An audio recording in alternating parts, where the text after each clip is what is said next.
Indonesia merdeka!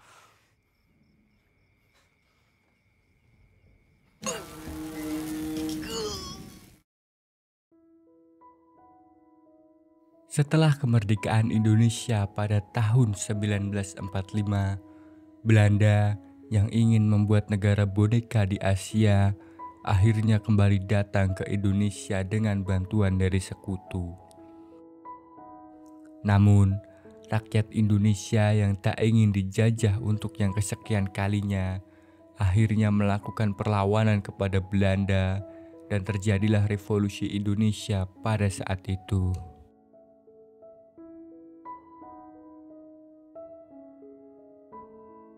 Pada film ini, kita diceritakan tentang gejolak hati seorang tentara muda Belanda saat menyaksikan kekejaman teman-temannya yang dipimpin oleh Raymond Westerling dalam membantai para gerilyawan Indonesia di Sulawesi yang mereka anggap sebagai pemberontak.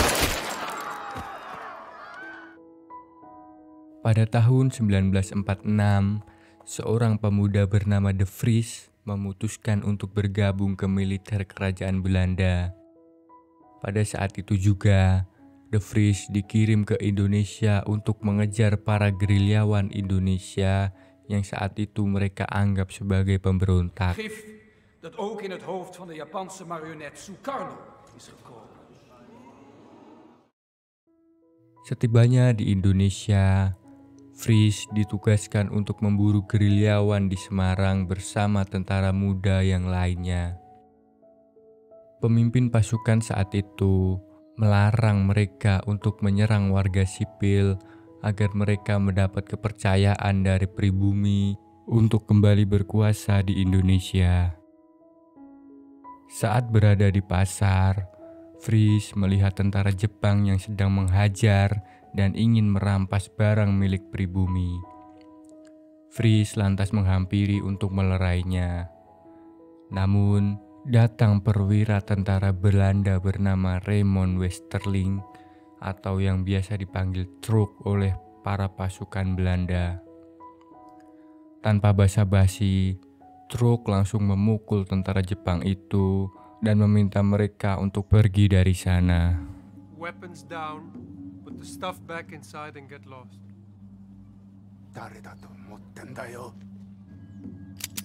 Your call. Vries yang ingin tahu siapakah Truk sebenarnya, lantas bertanya kepada teman-temannya. Rupanya, Truk adalah pasukan khusus kerajaan Belanda yang sudah berperang di beberapa konflik besar. Di sana, Truk tidak tinggal di barak, melainkan tinggal bersama wanita pribumi di luar barak. Malam harinya, Vries dan beberapa temannya datang ke hiburan malam untuk bersenang-senang dan sedikit melepaskan penat. Mereka lantas diajak seorang pria untuk masuk ke rumah bordil dan mencari wanita-wanita penghibur. Baiknya. Bagaimana, Tuan? Vries saat itu kurang tertarik karena wanita-wanita itu masih di bawah umur. Namun ada satu wanita dewasa yang baru saja keluar dari kamar yang membuat Vries menjadi penasaran. Wanita itu bernama Gita. Gita dengan kecantikannya membuat Vries tertarik dan jatuh cinta kepadanya. Siapa namamu? Gita.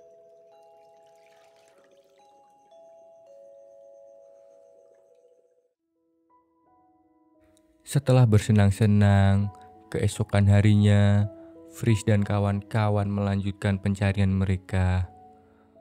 Untuk mencapai target yang mereka tuju, Vries dan kawan-kawan harus menyeberangi sebuah sungai.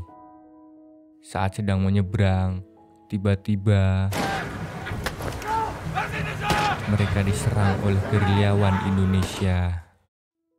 Dalam serangan itu, membuat salah satu tentara Belanda tewas dan membuat pasukan yang lainnya menjadi terpukul.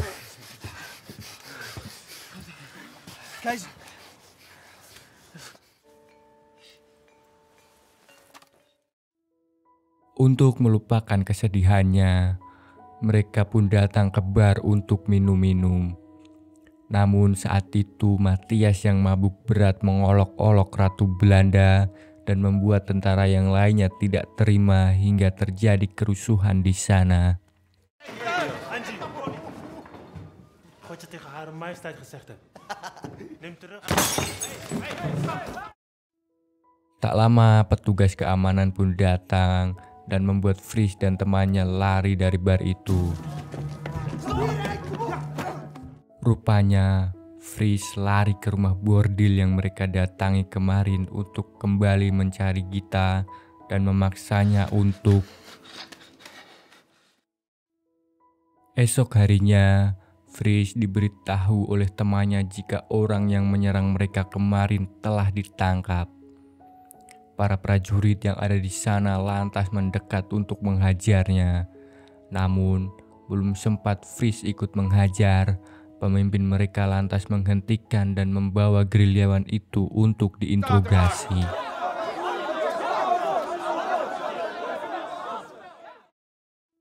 Dan orang yang ditunjuk untuk menginterogasi adalah Raymond Westerling alias Truk. Fries yang penasaran lantas menunggu di depan sembari bermain kartu bersama teman-temannya hingga menjelang malam. Setelah sekian lama menunggu, akhirnya Truk keluar dari ruangan interogasi dan menghampiri Fries. Saat itu, Truk meminta Fries untuk mencarikan kabel dan juga aki mobil. Bukannya untuk memperbaiki mobil, ternyata kabel itu untuk menyiksa gerilyawan yang sedari tadi masih saja tutup mulut meski sudah mendapat siksaan dari siang hingga malam. Saat itu, Fries ditugaskan untuk menjadi eksekutor.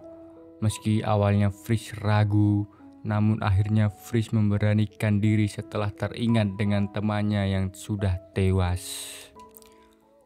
Indonesia merdeka!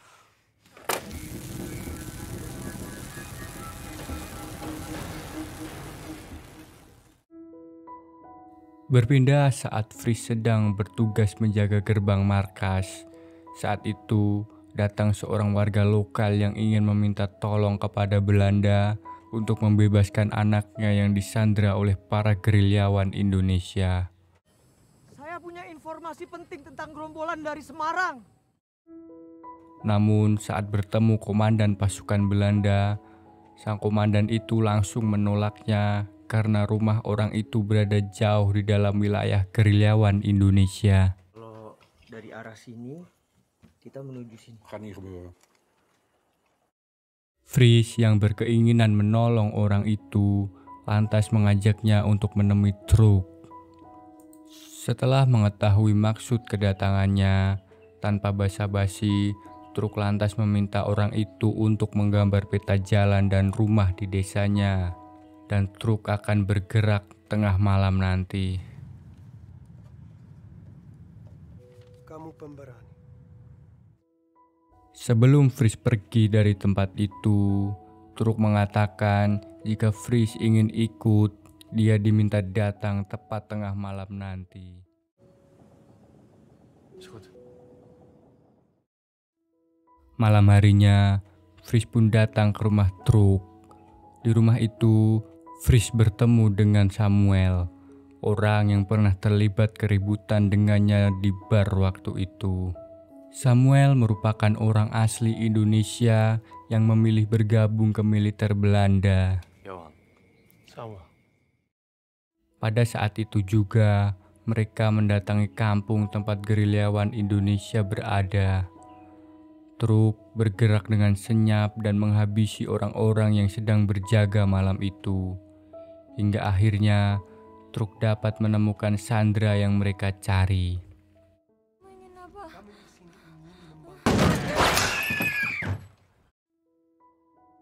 Di markas, Fries diminta komandannya untuk melepas tawanan yang kemarin mereka interogasi. Entah apa yang terjadi sebelumnya, hingga komandan meminta Fries untuk melepaskan tawanan itu dengan selamat. Namun bukannya membiarkan tawanan itu selamat, Fries yang teringat dengan kematian temannya mengeksekusi tawanan itu untuk balas dendam. Sampai 5, dan kemudian Anda pergi. Mengerti? 3.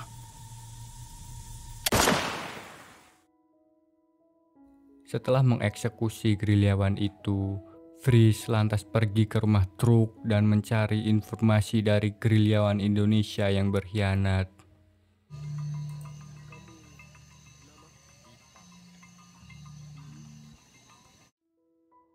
Fries yang merasa bersalah kepada Gita karena kejadian sebelumnya, lantas menghampiri Gita ke tempatnya bekerja untuk meminta maaf.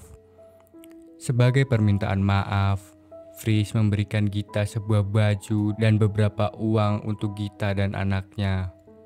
Dan dari situlah mereka mulai menjalin kedekatan. Ini cukup untukmu dan anakmu. Untuk selama seminggu. Saat sedang makan di markas, Fries ditanya oleh temannya tentang kedekatannya dengan Truk. Seorang prajurit lain lantas menyahut dan mengatakan jika Fries adalah seorang penjilat atasan untuk mendapatkan kesuksesan. Tak terima dengan perkataan itu, Fries lantas menghajar orang itu.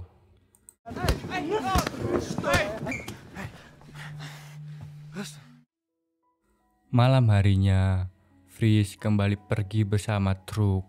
Kali ini mereka pergi ke pesta para petinggi tentara Belanda. Di pesta itu, Truk ditunjuk untuk memimpin pasukan khusus untuk memberantas gerilyawan yang dianggap teroris oleh pasukan Belanda. U vertelt zojuist nog dat schepen zijn.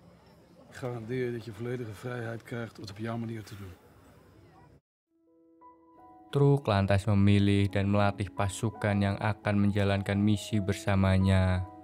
Dan Truk juga memberi pangkat kopral kepada Fries. Ik ben trots op je. Gefeliciteerd, korporaal de Vries.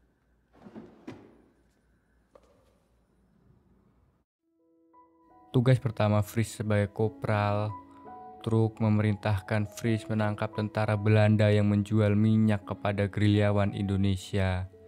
Dan rupanya orang itu adalah Kuller, orang yang kemarin dihajar oleh Fries. Een Nederlands militair uit kamp Marchaliard diesel verkoopt aan de rebellen.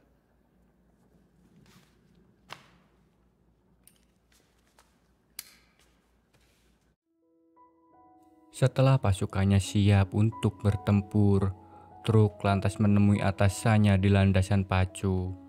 Saat itu, atasannya memberikan misi untuk mengejar gerilyawan yang ada di Sulawesi. Sebelum berangkat, Truk meminta Fries untuk menyelesaikan semua urusannya yang ada di Jawa. Fries lantas menemui Gita untuk berpamitan. Di rumah Gita, Fries terkejut karena ada pria yang bersembunyi di bawah kasur. Rupanya, selama ini Gita dekat dengan Fries hanya untuk mengharapkan uangnya saja, karena sebenarnya Gita sendiri sudah memiliki tunangan. Tibalah hari di mana Truk dan pasukannya akan berangkat ke Sulawesi.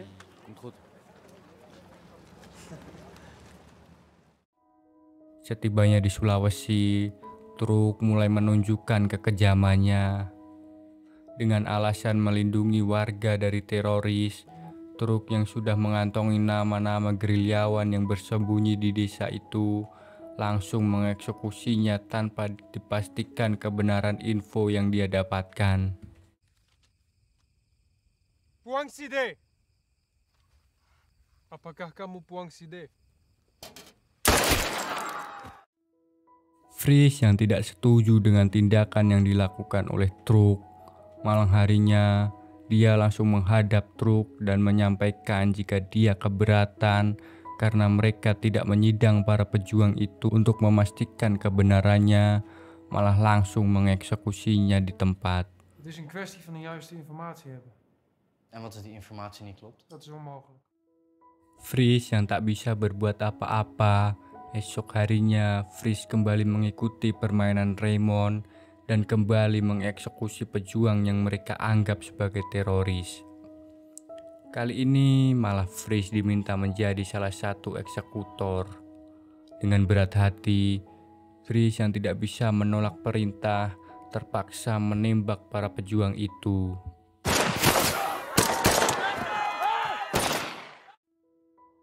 Kekejaman Westerling pun masih berlanjut ke desa berikutnya. Saat itu, Fries sudah merasa tidak tahan melihat kekejaman Westerling. Fries pun lantas menghadang Westerling saat akan menembak pejuang itu. Namun, tiba-tiba dia dipukul oleh Cooler hingga pingsan. Setelah sadar, Fries sudah terikat karena dianggap membangkang perintah kapten. Saat itu, truk memberikan waktu 15 menit untuk Fries lari ke perahu yang berada di pantai sebelum dia mengejarnya. Ik geef je precies 15 minuten voorsprong en dan kom ik je met 3 jongens zoeken. Jika Fries sampai di pantai, maka dia akan dibiarkan selamat. Namun jika truk berhasil menangkapnya sebelum dia tiba di pantai, maka Fries akan dieksekusi oleh truk. De voorsprong en dan kom ik je met 3 jongens zoeken. Als ik je pak voordat je het schip bereikt hebt, ben je van mij. Tak ingin membuang waktu, Fries langsung berlari meninggalkan tempat itu. Setelah beberapa saat berlari, Fries berhenti sejenak untuk minum di sungai. Saat itu, Fries melihat 2 prajurit yang sedang mencarinya.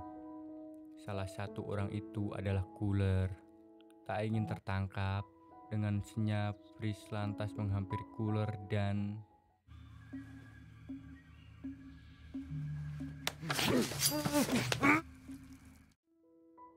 Fries pun lantas menghabisi satu persatu tentara yang mengejarnya. Namun saat giliran Matthias tiba, Fries membiarkan dia hidup dan hanya mengambil bajunya saja.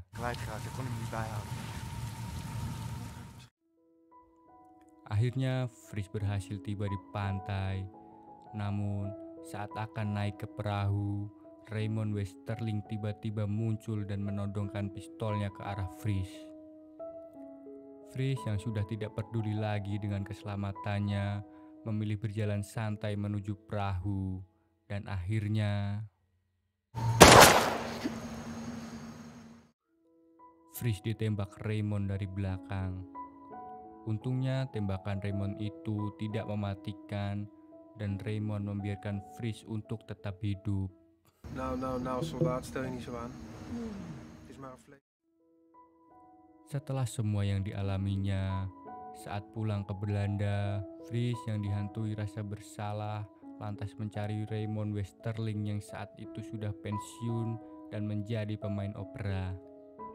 Saat bertemu, tanpa banyak kata, Fries langsung menembak Raymond seperti dulu Raymond menembaknya.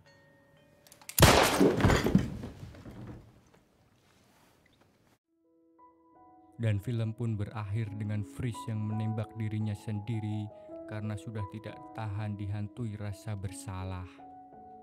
Selesai.